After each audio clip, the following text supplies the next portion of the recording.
productos en forma de gránulos o cilindros. Nosotros, en base a estos desarrollos, colocamos distintos tipos de activos o productos biológicos, productos naturales en el suelo, y con eso, digamos, buscamos controlar plagas, estimular el desarrollo de las plantas, controlar patógenos. Es decir, la habilidad que tiene la empresa AgriGlobal es la habilidad de haber desarrollado gránulos que son, digamos, la matriz o el vehículo ideal para colocar en el suelo distintos tipos de elementos. Uno de los elementos que nosotros colocamos en el suelo es un insecticida para control de bichos bolita. Algunos de ustedes ya deben haber probado el producto para control de bichos bolita, otros todavía no habrán tenido la oportunidad, pero lo que vamos a intentar hacer, y tratar de que esto no sea muy largo, y les pido que hagan todas las preguntas, me interrumpan todas las veces que ustedes quieran, lo que vamos a intentar hacer es contarles un poco qué son los bichos bolita y por qué el comportamiento de los bichos bolita a veces es tan sorprendente, tan errático, tan difícil de predecir. Porque lo primero que tenemos que pensar es que el bicho bolita no es un insecto, es un crustáceo. Entonces, cuando nosotros pensamos en crustáceos, pensamos en muchos, a ver si consigo que esto funcione. Pensamos en muchas especies animales.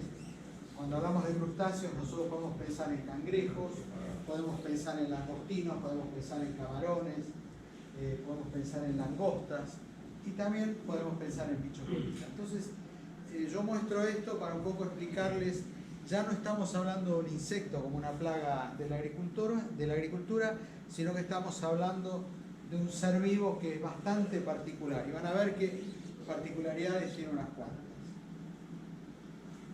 Solamente para, vean lo que está en rojo, solamente para entender un poco dónde están metidos en toda la escala de la zoología los bichos bolita. Califican como crustáceos porque tienen en el abdomen un estrechamiento similar al estrechamiento de un reloj de arena.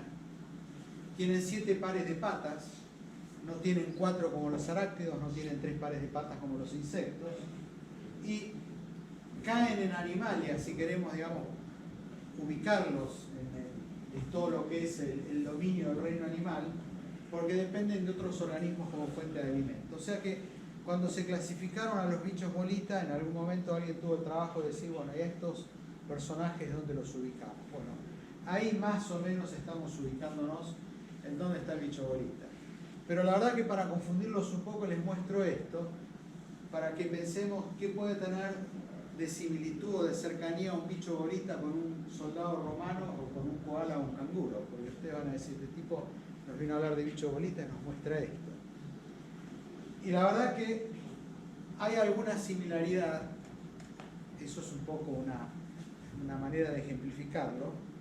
Si nosotros miramos de cerca al bicho bolita, vamos a ver que tiene un exoesqueleto, que ese exoesqueleto le da protección y que ese exoesqueleto lo protege. Y lo protege tanto de lo que está afuera, que pueden ser sus predadores, como también lo protege de perder humedad de su cuerpo, que es lo que necesita. Y les mostré el koala porque los bichos bolitas son marsupiales. Les podrá parecer raro que les digamos que son marsupiales, pero efectivamente tienen una bolsa o marsupia que hace que el bicho bolita, que es hembra, tenga en esa marsupia las pequeñas larvas en desarrollo antes que estas larvas salgan y comiencen a hacer estragos en el campo. Entonces, tienen un exoesqueleto, tienen marsupias. Y si tienen 7 pares de patas, tienen 7 placas en su exoesqueleto. Entonces ahora ya más o menos entendemos qué clase de personajes son. Cuando yo empecé a trabajar con bichos bolita, esto ya hace algunos años, me preguntaban, ¿y dónde hay bichos bolita? Y la verdad que la respuesta que yo daba, bueno, es una plaga que nosotros encontramos solamente en Argentina. Le estoy hablando de hace probablemente 18 años atrás. Nosotros hablábamos de bichos bolita y hablábamos como una plaga que solamente estaba en Argentina. Cuando yo estudié agronomía en la facultad, y esto sí hace ya unos cuantos años para atrás, nosotros hablábamos del bicho bolita como una plaga de jardín. La verdad que a mí me sorprendió cuando en mi carrera profesional alguien vino y me dijo, che, vos sabés que los bichos bolitas están comiendo las plantaciones de soja en el sudeste de la provincia de Buenos Aires. La verdad que para mí fue una sorpresa. Después, vaya sorpresa, me enteré de que hay bichos bolistas en todo el mundo. Nosotros creíamos que era algo nuestro, pero hay en todo el mundo. Yo tuve la suerte de viajar mucho y, por ejemplo, en una plaza en Toulouse, en Francia, encontré un bicho bolista. Yo no creo que algún francés extraviado haya puesto en una plaza algo que no existe en Francia. En Sevilla, en el Alcázar de Sevilla, o el Palacio de Sevilla, yo encontré un bicho bolita caminando por el piso. Y yo dije, caramba, en España hay bichos bolitas. A pesar de que yo a mis colegas en ese momento, yo trabajé muchos años en una empresa de Francia, a mis colegas yo les preguntaba, ¿hay bicho bolita acá en Europa? Me decían, no, acá no hay, y sin embargo, en Sevilla había, en Toulouse había. Y fíjense esto, qué interesante, esta es la Basílica de la Sagrada Familia en Barcelona. Yo fui un día allá a conocer la basílica, y cuando llegaba a la puerta, mi mujer me ve fotografiando una de las puertas y me dice, este está loco, sacando una foto a la puerta. En realidad yo le estaba sacando foto a esto, estos son bichos bolistas. Gaudí, cuando diseñó esa basílica, vaya a saber por qué razón en una de las puertas él le hizo poner bichos bolistas. Y la verdad que son bichos bolistas, porque cuando uno le cuenta, tienen 7 placas en el exoesqueleto, entonces no hay duda, es un bicho bolista. Entonces, fíjense ustedes qué curioso que esta plaga estaba en todo el mundo y nosotros no la teníamos percibida. Yo después conseguí estas son 2 chicas, Kelsey y Aileen, 2 chicas de una universidad norteamericana de Wisconsin, que hicieron un trabajo de intensificación cuando terminaron su estudio de biología sobre el bicho bolita. Entonces tomaron el trabajo de buscar qué literatura citaba en todo el mundo en algún lugar que hubieran visto bichos bolita. Y fíjense ustedes, finalmente, bicho bolita en todo el mundo. Lo que pasa es que la plaga está, pero probablemente la plaga no está como un problema para la agricultura. En el caso de Australia, y yo menciono el caso de Australia porque la empresa AgriGlobal está vendiendo cebos para control de babosas y caracoles en Nueva Zelanda y ahora estamos desarrollando el mercado australiano. Cuando yo le pregunto a los australianos, ¿ustedes tienen bicho bolita? Los australianos primero dijeron que no, pero yo entiendo, el problema no es problema hasta que no se lo ve, y el problema realmente existe. Ya hay literatura en Australia, literatura hecha por el Ministerio de Agricultura de Australia, que menciona al bicho bolita y que ya sugiere algunas prácticas de control. Está bien que la práctica de control que ellos sugieren es bastante radical. Esto es un encendedor, eso es la cola de una cosechadora.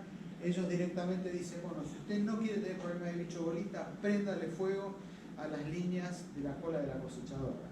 A mí me parece que es un poco una brutalidad estar quemando hoy el campo, pero bueno, todavía hoy hay material de divulgación de Australia que recomienda quemar la cola de la cosechadora. Entonces, como medidas de mitigación, y estas fotos son de Australia, estas fotos son publicadas por organismos australianos, ellos dicen hay que manejar los residuos, quemar las colas de la cosecha, hacer una buena labranza del suelo, y ellos dicen habría que colocar cebos en el suelo antes de la siembra, pero no hay ningún cebo registrado en Australia para control de bicho bolita, así que no hay mucho que pueda hacer el agricultor en ese momento. En Argentina, nosotros el problema lo tenemos sí, ya hace muchos años, quizás ya hace 20 años que hay reportes de problemas de bicho bolita, probablemente hace 15, 18 años que los problemas fueron realmente serios. Y esto como consecuencia de la siembra directa, donde la falta de remoción del suelo, el tipo de agricultura que se estaba haciendo, permitió que los bichos bolitas sobrevivieran en el suelo, en el terreno. Esto es algo muy típico de ver en nuestro país, esto es algo menos típico y esto es algo que se está dando ahora.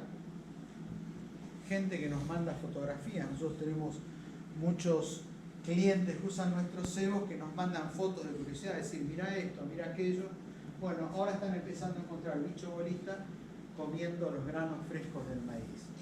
Pero esto en realidad es muy excepcional. Cuando el bicho bolita no tiene agua, humedad o material fresco en el suelo, busca cualquier materia fresca porque necesita de esa agua para respirar, porque entre temas de, digamos, de la rareza del bicho bolita es que necesita agua para su proceso de respiración.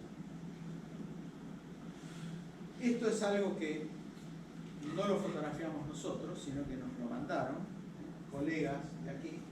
Nos mandaron estas fotos donde en distintos momentos, en distintas etapas, fueron fotografiando antes y después de la aplicación y mostrándonos la cantidad de bichos bolita que pueden haber en el terreno. Ahora bien, ¿cómo entendemos nosotros el movimiento de la población de los bichos bolita? Tenemos que pensar que son crustáceos, que son hermafroditas. En algún momento el bicho bolita es macho y en algún momento puede ser hembra. Puede cambiar de sexo y esto depende de un factor externo del bicho bolita.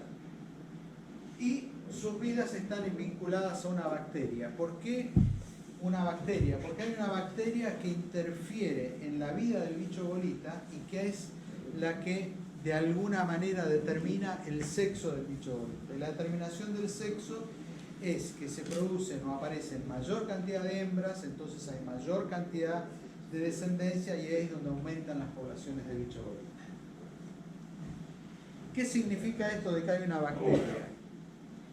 Hace algunos años se descubrió que hay una bacteria que se llama Wolbachia que interfiere en la vida de todos los insectos.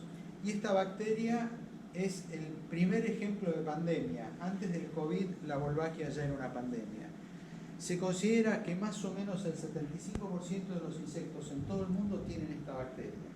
Y esta bacteria interactúa con los insectos. Según la especie, es la interacción.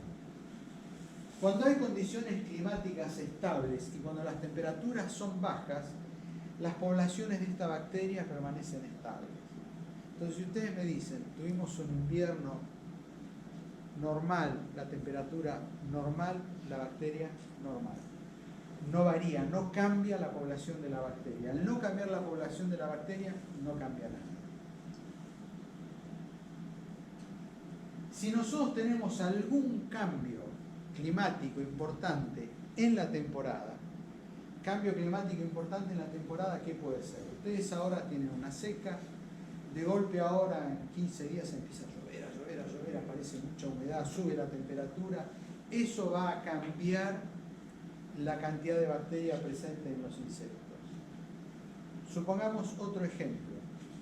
Ustedes tienen un invierno suave, con humedad, con buena humedad, de golpe se interrumpe la humedad, empieza a ser seco, frío. Ese cambio climático dramático, importante, va a generar un cambio en la población de la bacteria. Y cualquier cambio en la población de la bacteria va a producir un aumento o una mayor reproducción de las bacterias, porque estas bacterias reaccionan a esos cambios climáticos y esa reacción hace que aumenten las poblaciones de la bacteria. Si aumenta la población de la bacteria Wolbachia en el cuerpo de un bicho bolita, va a definir que ese bicho bolita, que podía ser macho o que podía ser hembra, se transforma en hembra.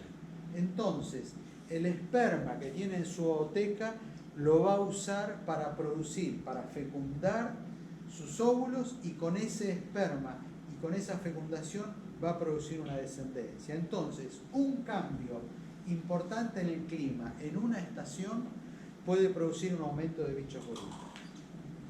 Esto se los comento porque puede ser que ustedes ahora tengan una población estable o no vean poblaciones de bichos bolitas en el terreno. Y si ustedes tuvieran de golpe algún cambio importante, lluvias, empiezan lluvias, o un cambio importante de un cambio de temperatura, bueno, puede ser que de golpe eso desencadene un aumento de poblaciones de bichos bolitas. Y ese aumento de poblaciones no ocasiona daños inmediatos, ocasiona daños a partir del mes, de los 2 meses, de los 6 meses. Entonces hay que advertir que cuando se produce un cambio, los aumentos de población que empiezan a producirse hoy van a impactar en un cultivo dentro de un periodo de tiempo, que pueden ser 2, 3, 4 meses, según el momento en que se produce el cambio. Por ejemplo, nosotros tenemos un campo en una condición estable de humedad, una condición normal de la temporada, y ponemos a andar un equipo de riego, nosotros podemos desencadenar un aumento en la población de bichos bolitas. Nosotros en Argentina, en la provincia de Córdoba, en el norte de la provincia de Córdoba, tenemos una zona que es endémica de bichos bolita. Todo el mundo sabe, cuando empiezan a prenderse los regadores para mejorar la humedad en el perfil, aparecen los bichos bolita. Entonces, cuando van a prender los equipos de riego y empiezan a aparecer los bichos bolita, hacen los tratamientos, porque saben que con esos tratamientos bajan la población y con ese descenso de población pueden sembrar sin peligro. Yo todo esto se los dejo, está allá en una computadora, esto después pídanselo a los técnicos de Mació, pídanle todo esto, esta información es pública, acá no hay nada, no hay ningún misterio, no hay ningún secreto, mucha de esta información está generada en una universidad de Francia. Francia, que es un país donde hay poco bicho bolita, tiene los mejores científicos que estudiaron el tema de las poblaciones y de esas variaciones. Y el tema de la Wolbachia se debe justamente a un trabajo muy importante que se hizo en Francia. Ahora bien, cuando nosotros hablamos de bicho bolita, siempre tenemos que tener presente que podemos confundir al bicho bolita con la cochinilla de la humedad. La cochinilla de la humedad es muy parecida al bicho bolita, camina más rápido que un bicho bolita, pero cuando uno lo toca al bicho bolita, el bicho bolita se cierra, pues se vuelve a abrir y sale caminando. Cuando uno toca a la Wolbachia no se cierra. Entonces, la mejor forma de saber si es bicho bolita es tocarlo. Si no se cierra, no hay problema, no va a producir daño en el cultivo. Si se cierra, es bicho bolita. Ese hay que cuidarse. También hay muchas especies de bicho bolita. En realidad creo que ya se habla de 14 especies identificadas. Nosotros, el bicho bolita que tenemos acá es el Armadillidium vulgare. Hay otras especies, esta obviamente el australiodillo, este es el bicho bolita australiano. Hay otro que se llama eluma. El eluma también se hace bolita. Entonces uno puede confundirlos, pero estos están en otras latitudes, en otras regiones del mundo. Nosotros el que tenemos en Uruguay, en Argentina, es el Armadillidium vulgare. Bien, entonces si nosotros queremos controlarlos, tenemos que de alguna manera conocerlos y entender qué es lo que pasa con el bicho bolita. Están relacionados con el clima. Nosotros vimos que si hay variaciones climáticas pueden variar las poblaciones. Resisten a la deshidratación. Nosotros podemos tener una sequía muy importante y el bicho bolita resiste porque ese exoesqueleto que tiene le permite sobrevivir. Son polífagos, o sea, van a comer lo que encuentren. Y si es tejido fresco con mucha humedad, mejor. Necesitan agua para respirar, o sea que todo material vegetal que tenga mucha humedad, que esté fresco, va a ser blanco de los bichos bolita. Están ocultos a la vista, es decir, esto también, nosotros hablamos siempre del monitoreo y ahora vamos a hablar un poco del monitoreo, porque uno no puede ir y decir, ah no, acá no hay bicho bolita. El bicho bolita hay que buscarlo, hay que cavar, puede llegar a estar a 20 centímetros de profundidad. Entonces, lo que puede suceder hoy, por ejemplo, uno va a un lote que está seco arriba, uno puede decir, no, acá no hay bicho bolita.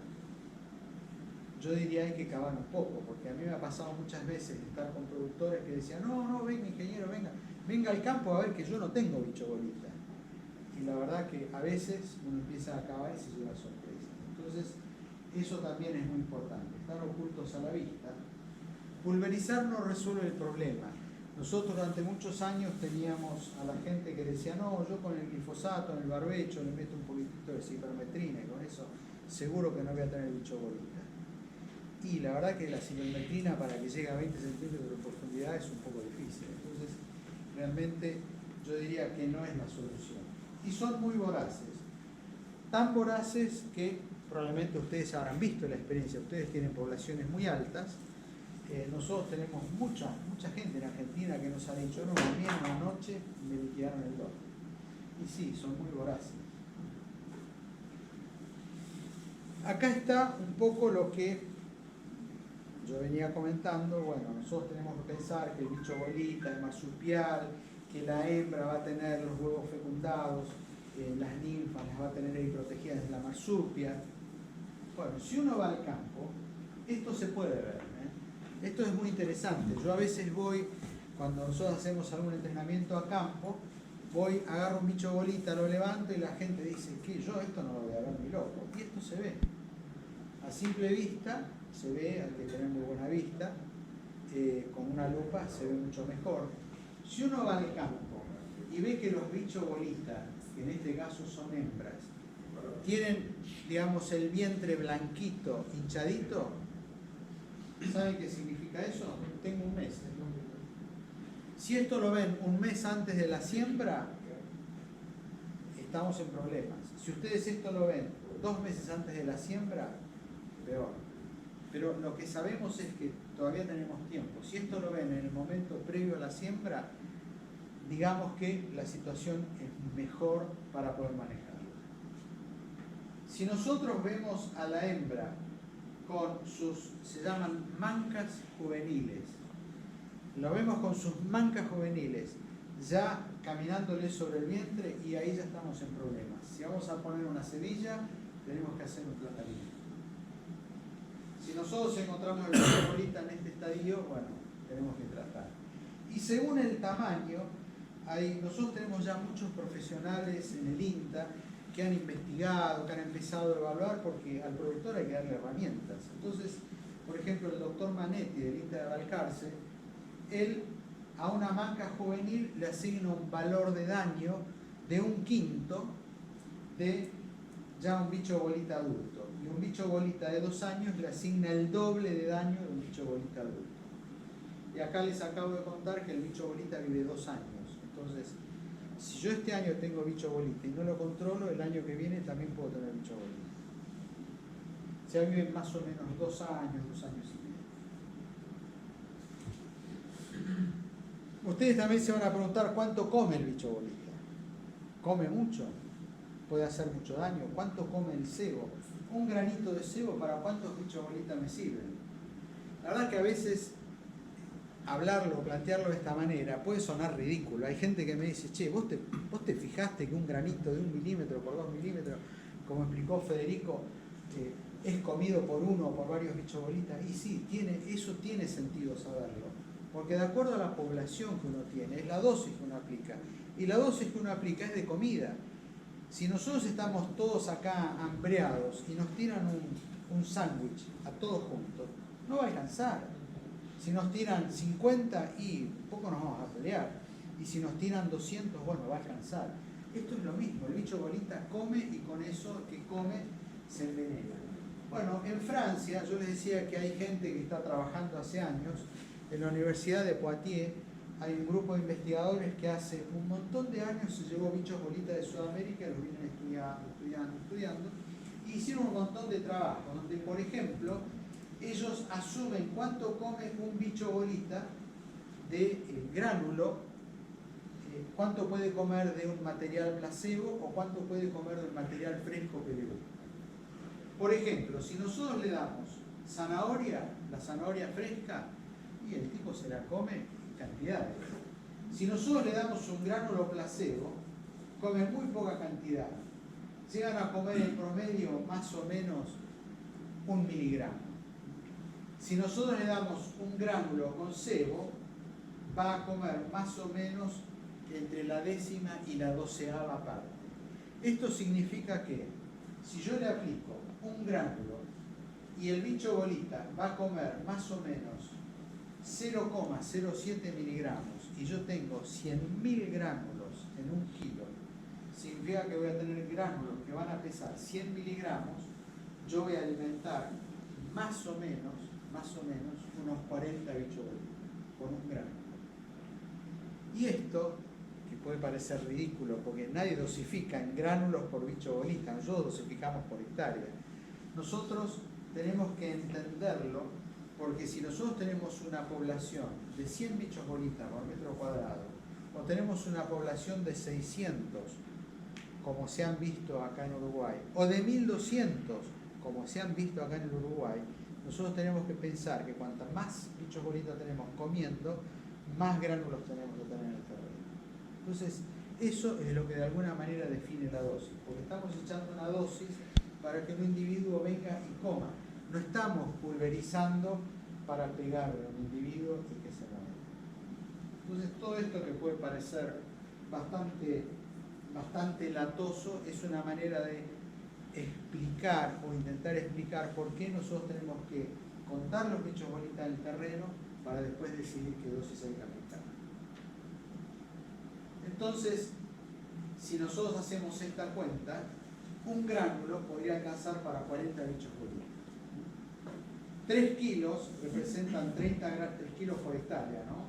Representan 30 gránulos por metro cuadrado. O sea que con 30 gránulos por 40 bichos bolitas por gránulo, nosotros podemos matar 1200 bichos bolitas por metro cuadrado.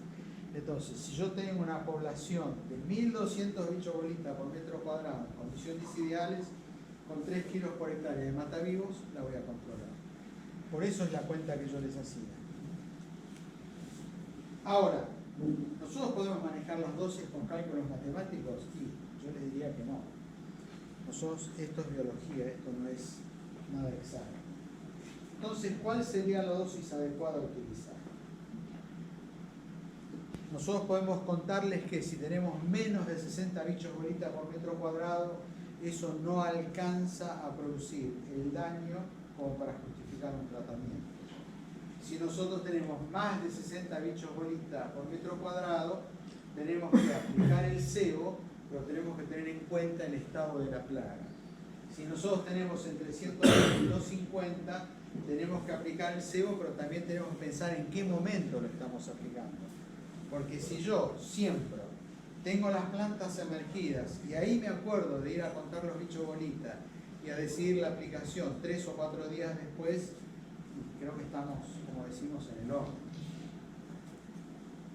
Y si tenemos entre 250 y 500 bichos bolitas, sin duda tenemos que aplicar el cebo y tenemos que emplear alguna estrategia para hacer esa aplicación. Y si tenemos más de 500, bueno, podemos empezar a los mazazos con los bichos bolitas o hacer un tratamiento más inteligente. Nosotros, por ejemplo, en algunas situaciones extremas, al productor le recomendamos dividir en 2 el tratamiento. Cuando hay una población muy alta, nosotros le decimos 15 días, 20 días antes de la siembra, aplique una dosis baja. Baja la población de bichos bolitas y después, una semana antes de la siembra, hace una segunda aplicación, también a dosis baja, y con eso soluciona el problema. Entonces, hay que entender también que a veces, si tenemos muchos comensales y tenemos poca comida, nosotros tenemos que mitigarles un poco el hambre a los comensales. Nosotros en Argentina lo que hacemos cuando el parrillero está viendo que está todo el mundo desesperado por comer, empieza a sacar los sándwiches con mucho pan, coman, llénense, entonces él sabe que con eso va a mitigar un poco el efecto de hambre de los comensales. Acá es lo mismo. Nosotros tenemos comensales y tenemos que darles de comer.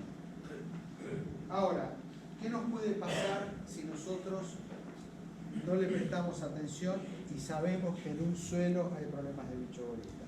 Y nosotros podemos crear lo que llamamos la tormenta perfecta.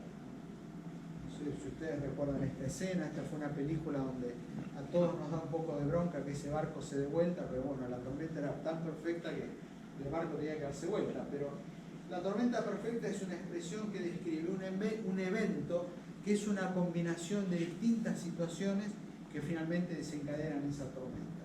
Y la tormenta perfecta, en nuestro caso en la agricultura, con el tema del bicho bolita, es muchas veces poco conocimiento de la plaga, altas poblaciones de bicho bolita que no se dimensionan, tener la siembra inminente con altas poblaciones, tener siembra directa, ambiente ideal para preservar la población de bicho bolita, hacer cultivos de cobertura. Ustedes hacen cultivos de cobertura y resguardan las poblaciones de bicho bolita. Nosotros en Argentina ya hace unos 5 años empezamos a aumentar la superficie de cultivos de cobertura y los productores están empezando a quejar de que cada vez tienen más bicho bolita.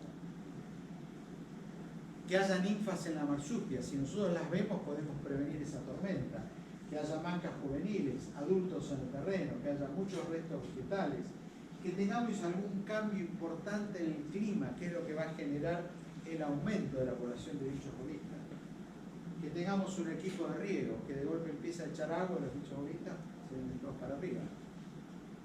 Y que no haya monitoreo. El monitoreo para nosotros es esencial. Por eso, de alguna manera, tratamos de ser un poco dramáticos al momento de decir que hay que hacer monitoreo. El monitoreo es una herramienta para prevenir los problemas con el Nosotros tenemos un equipo técnico que va a campo, que visita a los productores. Mació tiene un equipo técnico muy grande. Ustedes pueden aprender, entender cómo hacer el monitoreo. El monitoreo es muy simple. Hay que hacer un aro. Si uno hace un aro con que tenga 56 centímetros de diámetro, uno lo tira 4 veces con todos los bichos bolitas que vio en el aro, y con eso tiene la población de bichos bolitas por metro cuadrado. O sea, no es nada complicado. Otra manera de evaluar una población, y esto se está haciendo en el sudeste de la provincia de Buenos Aires, se va con un GPS, se va tirando el aro y se va georreferenciando el lote. Entonces hay unos programas que incluso nosotros el año pasado contratamos un servicio de esos. Es un programa que se baja una aplicación en el teléfono, y uno ahí va cargando todos los datos georreferenciados, y ese programa después a uno le da toda la información que uno necesita, incluido esto.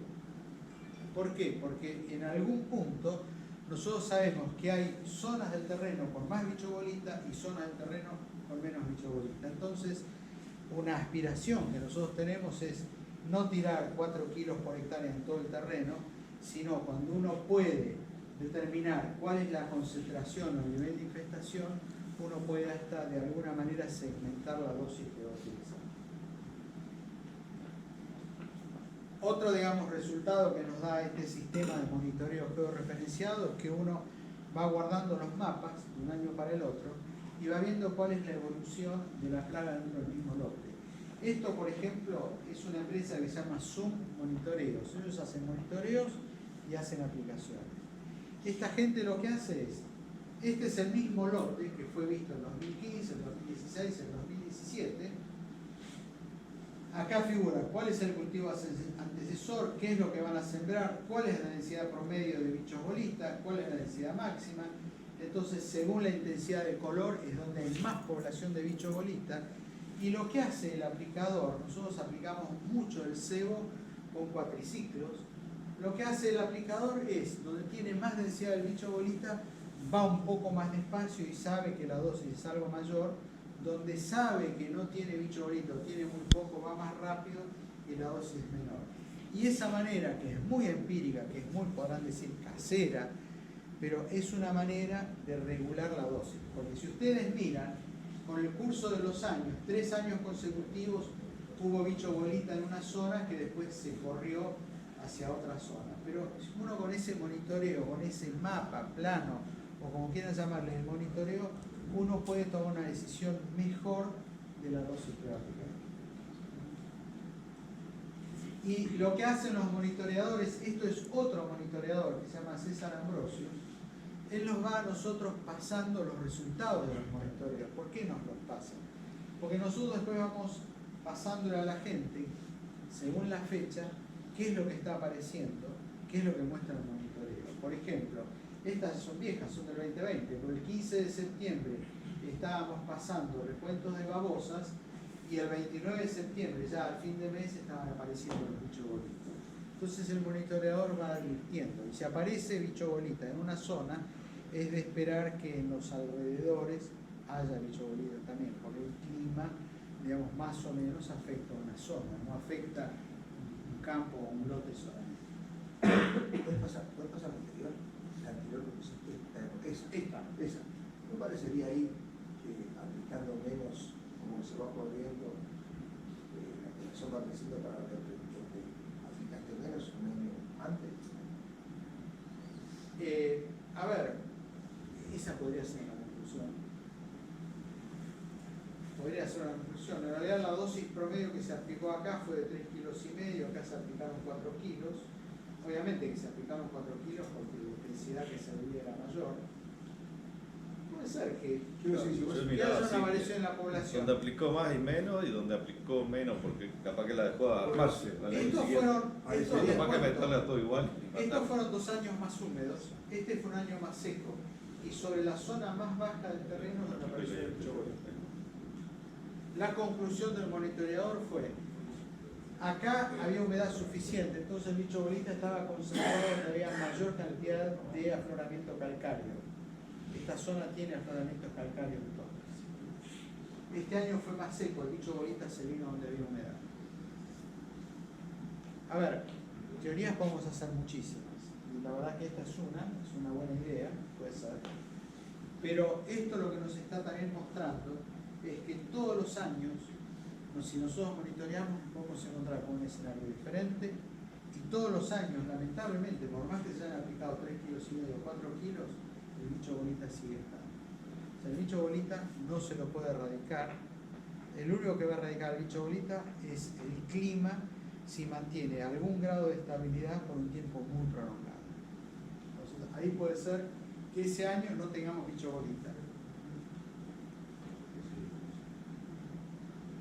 Bueno, y esto, digamos, lo ponemos acá para un poco hacer propaganda de nuestra aplicación. Nosotros tenemos una aplicación que ustedes, si la buscan como Pioneros AgriGlobal o lo buscan digamos, como aplicación para bajar el teléfono, pueden poner AgriGlobal y van a encontrar una aplicación donde ustedes pueden calcular la dosis en base a la información que ustedes obtienen del terreno en ese momento. No tienen que estar conectados, simplemente están en el campo, hacen el recuento, ponen el recuento, las condiciones del suelo, el cultivo, 3 o 4 variables que indican, digamos, la situación del lugar, y esto les da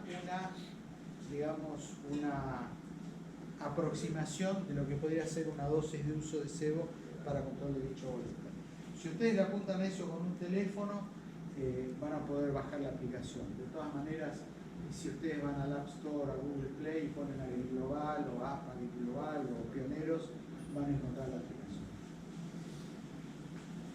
Bien, llegamos al punto donde, bueno, hay que tomar alguna decisión cuando uno va a sembrar, y la toma de decisiones va a estar dada por el estado de la plaga, el clima, la población de bicho bolita, la cobertura del suelo, los días que me quedan para la siembra, cuándo voy a hacer la aplicación, de qué manera la voy a hacer y qué producto y qué dosis voy a utilizar. Lo que es importante es saber que uno puede aplicar antes de la siembra, al momento de la siembra o cuando se produce la emergencia, si es que uno no percibió el problema, pero hay que tener en cuenta que uno va a ser más exitoso mientras aplique antes de la emergencia que se aplica después de la emergencia. De todas maneras, los cebos, estos cebos que nosotros hacemos, tienen atrayentes que hacen que la plaga vaya primero al cebo antes que a la planta. Ese es el famoso me first, primero a mí, al cebo, y después a la planta. O sea, lo lógico sería que estuviera antes que la planta. Lo lógico es aplicarlo antes que esté la planta en el terreno.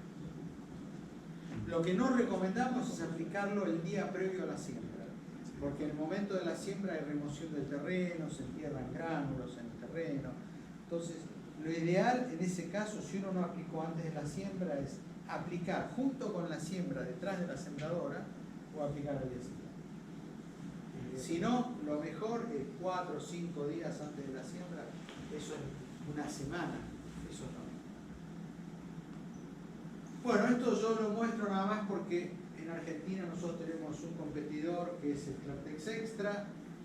Por la cantidad de gránulos por kilo, cuando uno pone una dosis, por ejemplo, de 3 kilos de cebo, está poniendo 30 gránulos por metro cuadrado. Cuando uno usa la misma dosis de este producto, pone 21 gránulos por metro cuadrado. Y nosotros insistimos en el tema. Esto está sacado de la información que publica la empresa Rizobacter en Argentina. Esto no es invento nuestro.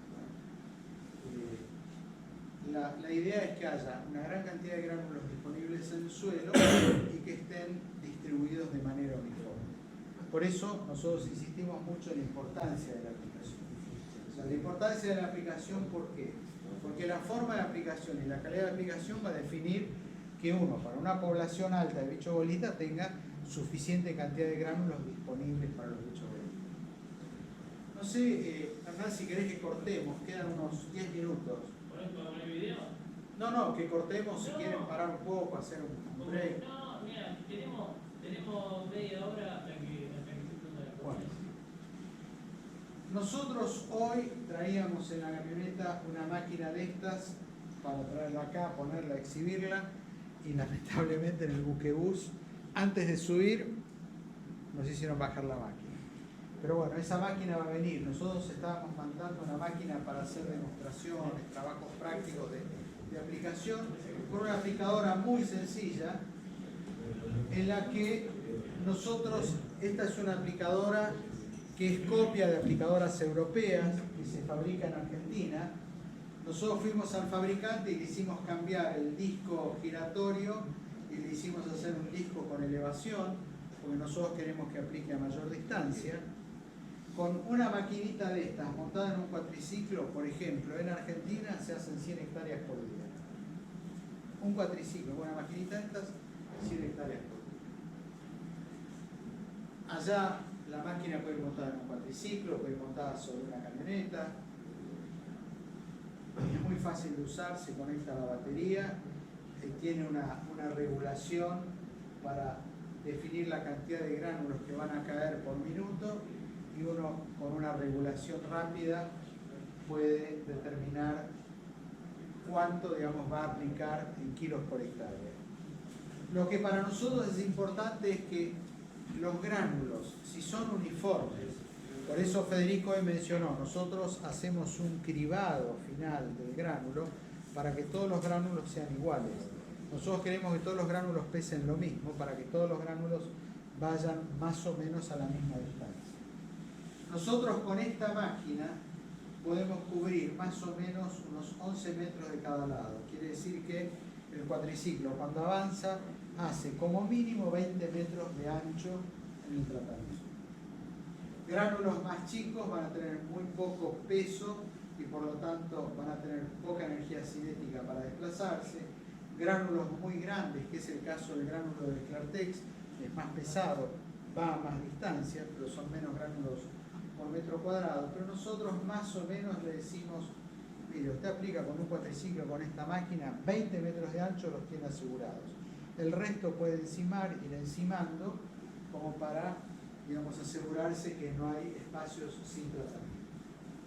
¿De qué manera se regula esta máquina? Bueno, si la hubiéramos tenido acá, más o menos algo les hubiéramos contado en vivo, pero nosotros lo que hacemos es pizzerías ahí en todos lados, compramos las típicas cajitas para despachar las pizzas, las ponemos en el suelo, más o menos en el ancho que nosotros sabemos que cubre la máquina, pasamos con la máquina por encima de estas cajas y después lo que hacemos es simplemente fijarnos cuál es la distribución en ancho para asegurarnos que la máquina está trabajando adecuadamente.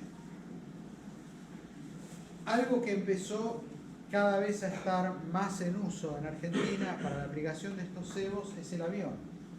¿Y por qué el avión? Porque cuando empiezan a funcionar los pivots de riego, no se puede entrar con un cuatriciclo debajo del pivot de riego porque es un barriado. Entonces el avión nos da a nosotros una solución. De hecho, es muy interesante que algunos aplicadores que aplican con aviones de acá del Uruguay ya están consultando en Argentina a los que aplican cebos por el manejo de las dosis, por digamos cómo se están aplicando, porque la verdad que el equipo permite aplicar un ancho de 30 metros que se logra con el avión a 30 metros de altura, y ese ancho de 30 metros, por ejemplo, en un pivot de riego permite aplicar todo un pivot a muy rápida velocidad en un tiempo muy corto. El equipo simplemente es un Venturi que después desparrama hacia todos los costados. Bueno, acá había un video que no creo que ahora se pueda hacer funcionar en directo, pero después si tienen lo podemos pasar. Acá tenemos un pivot de riego. Nosotros lo que hacemos es usar el avión cuando el pivot está funcionando. En este caso es un pivot que empieza a regar para acumular humedad en el suelo antes de la siembra. Y lo que estamos haciendo ahora muchas veces son demostraciones o talleres prácticos a campo. Vamos con las máquinas aplicadoras, con el avión. Un poco es la manera de que la gente vea en qué consiste una aplicación de estos cebos y cómo se logran esos 30 gránulos por metro cuadrado. Lo que ahora están dando mucho son los equipos Altina, que nosotros sabemos que hay equipos acá y estos equipos de APB. Con los Altina o con los APB se pueden aplicar perfectamente 4 kilos por hectárea, que es lo que aplican ustedes acá de cebo. La aplicación es muy rápida, el ancho que cubren estas máquinas es interesante. Ahora, lo curioso, por lo menos para Argentina, es que las máquinas Altina cobran más o menos $10 por hectárea la aplicación, y un avión hoy en Argentina cobra más o menos $10 por hectárea. Al final el avión le está ganando hectáreas al equipo Altina.